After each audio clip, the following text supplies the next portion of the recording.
Good point. We talked about it in our afternoon meeting today about the difference between lowering the standards and just what sort of comes along with that and changing or easing the standards. But to be a recruit, do you think you need a college degree? And the other thing, I guess, is some of these cities are not allowing for low-level drug offenses. If you've had one, you couldn't be a recruit before. Now you could. These good moves, in your opinion? Well, I think it's important to highlight just how bad the recruitment crisis really is. In Chicago, applications are down 82%. In New Jersey, they're down 90%. If you look at Colorado, they just did a study. 70% of agencies said their recruitment is in the tank.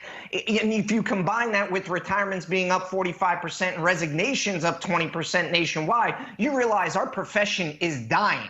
So there has to be some sort of changes that are going on, but it goes much deeper just than college. We're talking about lowering standards for previous criminal conduct, for previous drug use. These things need to be looked at very, very carefully. But the fact of the matter is, the qualified, educated people, the exact people that we are trying to look for that are interested in a life of service are voting with their feet because of the anti-police rhetoric.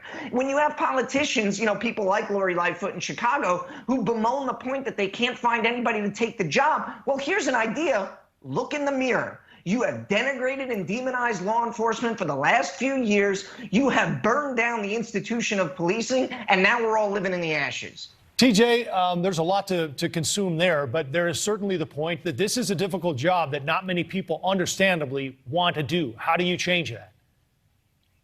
Well, it's ebbs and flows. The recruiting ebbs and flows with how the economy goes. And you'll see how when the economy isn't doing well, you'll see a lot of people with higher education. When the banking industry was crashing back in the 2008 era or so, you saw a lot of people with master's degrees going into police work because that's where the jobs were available at the time. And I look at things like marijuana use and how scrutinized that is and how many people we might be eliminating because they used marijuana 15, 20 years ago.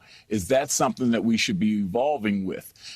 In Maryland, for instance, the governor just dropped college education for a lot of state jobs. We're evolving with the times because there are qualified people who weren't able to afford to go that route that we shouldn't be scrutinizing that much, and they can actually do the job. So should the profession be looking at that and not bypassing those people? Gotcha. And we're going to have to do that if we want to keep boots on the ground. Joe, I want to get you quickly. I only have 10 seconds left. Need you to stick to it. Does this crime spike that we're seeing turn around before we get more officers on the street? I don't see this crime spike turning around until we stop these woke policies that are letting repeat offenders out over and over and over again. We have to stop violent crime in our communities, and the only way we do that is by throwing the book at them. Retired Anne Arundel County Police Commander TJ Smith and Fraternal Order of Police National Vice President Joe Gamaldi, thank you both for the time. Thank you. Now this. Thank you.